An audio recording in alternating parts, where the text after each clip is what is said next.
Don't you hate it when you go to a restaurant and there's no flavour on any of the dishes at all? And then the waiter comes on with a massive pepper grinder and tries to flavour it when the chef should be doing it. Boring.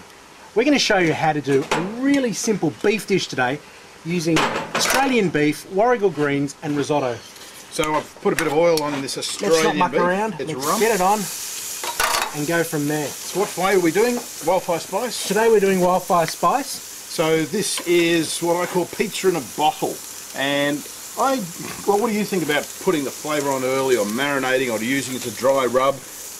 I tend to prefer putting my spices on quite late.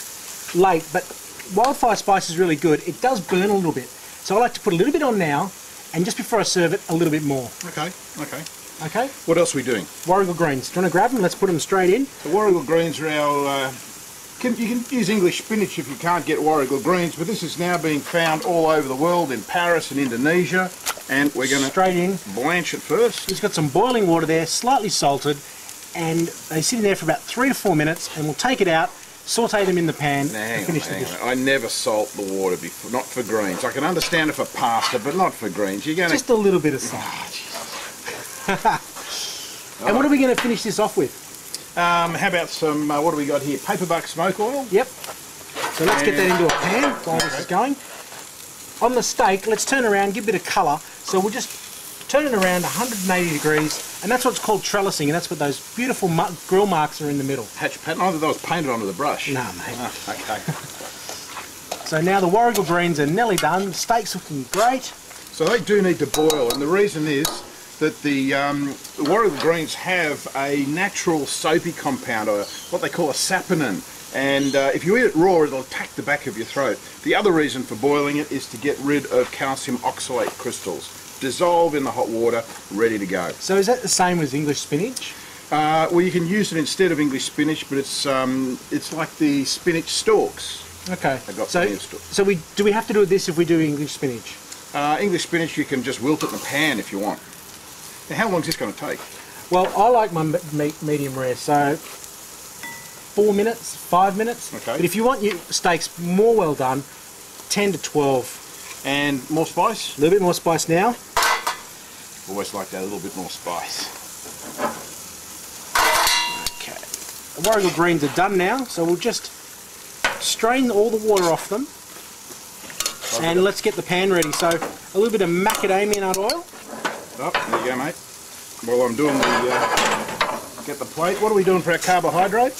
Well, we've got a bit of yakigiri risotto there. That's it, you're right. You may want to tell people at home what yakigiri exactly is. Yakigiri is a bush tomato seasoning, and this flavour is a, well, bush tomato actually grows in the outback of central Australia. I've got to talk over you, mate. Oh.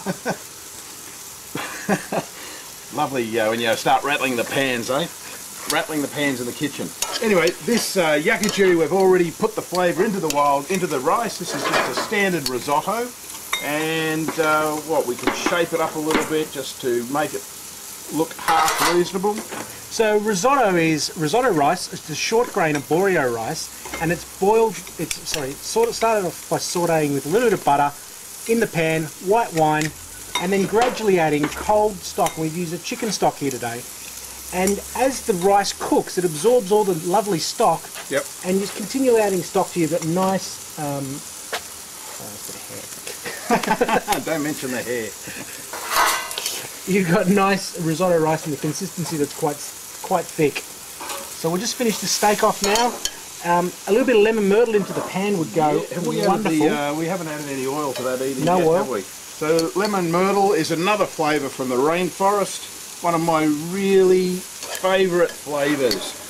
Lemon, lime and lemongrass. How's that? It's great. Now, lemon myrtle is high in essential oils, so you can't use it too early on in the cooking cycle. It's used always towards the end. So that's added now. It's ready to use. And a little bit of paperbuck smoke oil. That's what he's trying to say.